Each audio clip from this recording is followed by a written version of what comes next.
You're now watching Showbiz Now, your daily showbiz update. Maraming ang humanga sa extended family nila Cesar Montano at Sunshine Cruz. Hindi ito ang kauna-unahan na selebrasyong magkakasama ang buong pamilya.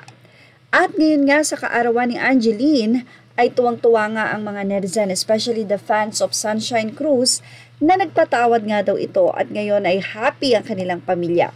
Pinusuan nga ito ng mga netizen ang naging post ni Sunshine Cruz na kasama ang kanyang ex-husband na si Cesar Montano nitong nakaraang Sabado night sa Chef Jessie Rockwell Club, isang fine dining restaurant sa Rockwell, Makati City.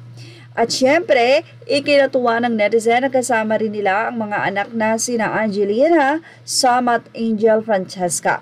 Kasama rin nila sa pictures na na-post ang isa pang anak ni Cesar na si Diego Loizaga sa aktres na si Teresa Loizaga at ang partner ng premyadong aktor na si Kat Angeles. Sabi nga, blended family raw sila.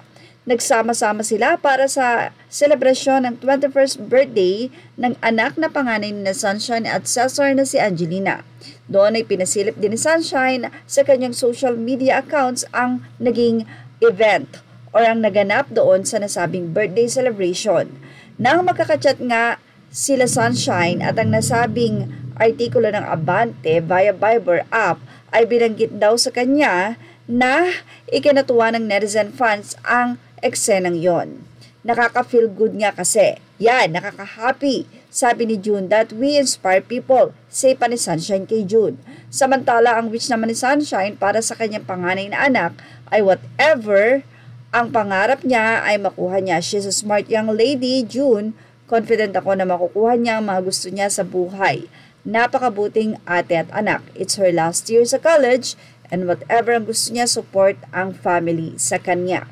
Sana ang ibang ex-couples na nagkakagulo rin after ng hiwalayan ay maging friends din katulad nila Sunshine at Cesar. Sa una rin kasi ay nagkagulo sila pero ngayon ay friends na, alang-alang din sa tatlo nilang anak na babae.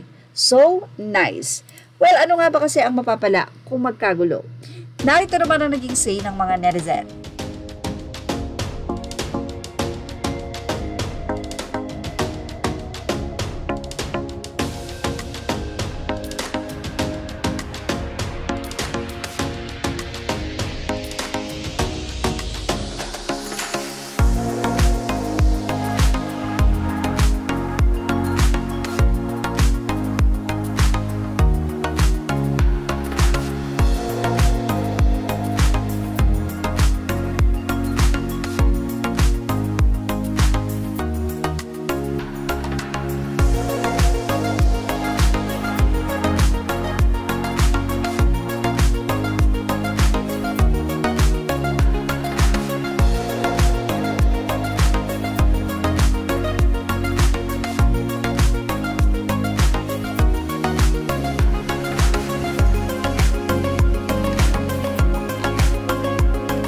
At yan ang ating Showbiz Now update. Images are all credit to the rightful owners and thank you for watching Showbiz Now.